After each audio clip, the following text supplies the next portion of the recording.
മീൻകാരൻ വരാൻ വയ്യ പിന്നെ അന്നത്തെ ദിവസം പറയണ്ട. അതും തന്നെ ഇങ്ങനത്തെ കൂന്തൽ മീനാണ് കിട്ടണം കേട്ടോ. പിന്നെ അതിലും വലിയ പണി വേറെ ഒന്നും ഉണ്ടാവില്ല. അത്യാവശ്യം വലിപ്പമുള്ളതാണെങ്കിൽ കുഴപ്പമില്ലാന്ന് വെക്കുന്നത്. അതിലും വലിയ ചെറുതാണ് കേട്ടോ. ഇത് ചട്ടിയിലിട്ടാൽ തന്നെ കാണാനൊന്നും ഉണ്ടാവില്ല. ഇനിയിപ്പോൾ അത്യാവശ്യം ഉണ്ടായിരുന്നു. വെന്ത് കഴിഞ്ഞപ്പോൾ ഇതിലേ പോയതെന്ന് പഠിച്ചാലറിയാം. എങ്ങനെയായാലും ഇത് കഴിക്കാൻ അടിപൊളി ടേസ്റ്റ് അല്ലേ. ഇത് വെച്ചാൽ റോസ്റ്റ് ആണ് ഉണ്ടാക്കുന്നത്. ഇത് ക്ലീൻ ചെയ്യുമ്പോൾ അതിനുണ്ടാവില്ല ഒരു ഷെല്ല് പോലെ സാധനം, ഒരു ചില്ലും മാതിരി. അത് കാണാൻ നല്ല രസമാണല്ലേ. നിങ്ങളൊക്കെ ശ്രദ്ധിച്ചിട്ടുണ്ടോ ആ ഒരു സാധനം? നല്ല ക്രിയേറ്റിവിറ്റി ഉള്ളവരൊക്കെ അത് വെച്ചാണ് ഓരോ കാര്യങ്ങളൊക്കെ ചെയ്യാറുണ്ടല്ലേ. നമുക്ക് പിന്നെ അതിനൊന്നും നേരമില്ല കേട്ടോ.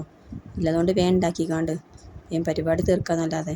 ഒരു സാധനം ഉണ്ടാക്കി പിന്നെ ഇതിക്ക് വേറെ കറിയും കൂട്ടാനും കാര്യങ്ങളൊന്നും വേണ്ട. ഈ ഒരു സാധനം മാത്രം മതി കേട്ടോ. കഴിക്കാൻ വേണ്ടിക്കാണ്ട് ചോറിൻ്റെ കൂടെ കഴിക്കാനാണെങ്കിലും അടിപൊളി ടേസ്റ്റാണ് കേട്ടോ. നമ്മളിത് ഇടയ്ക്കിടയ്ക്ക് വാങ്ങലുണ്ട് ഇവിടെ. മക്കൾക്ക് ഇത് ഭയങ്കര ഇഷ്ടമാണ് കേട്ടോ. അപ്പോൾ കിട്ടുമ്പോഴൊക്കെ വാങ്ങിക്കൊണ്ട് ഉണ്ടാക്കലുണ്ട്. അങ്ങനെ മീൻകാരൻ വരാൻ വൈകിയാലും ചോറ് കഴിക്കാൻ നേരത്ത് സാധനം റെഡി ആയിട്ടോ. അപ്പോൾ ഇനി കഴിക്കാൻ വേണ്ടി തുടങ്ങുകയാണ്. അപ്പോൾ നിങ്ങൾക്കൊക്കെ എൻ്റെ വീഡിയോ ഇഷ്ടമാകാന്നുണ്ടെങ്കിൽ സബ്സ്ക്രൈബ് ചെയ്യണേ, ലൈക്ക് ചെയ്യാൻ മറക്കരുത് കേട്ടോ. അപ്പോൾ ഇന്നത്തെ കൂന്തൽ മീൻ്റെ വിശേഷങ്ങൾ ഇവിടെ അവസാനിച്ചിരിക്കുന്നു. ഇനി നമുക്ക് പുതിയൊരു വീഡിയോ ആയിട്ട് വീണ്ടും വരാം.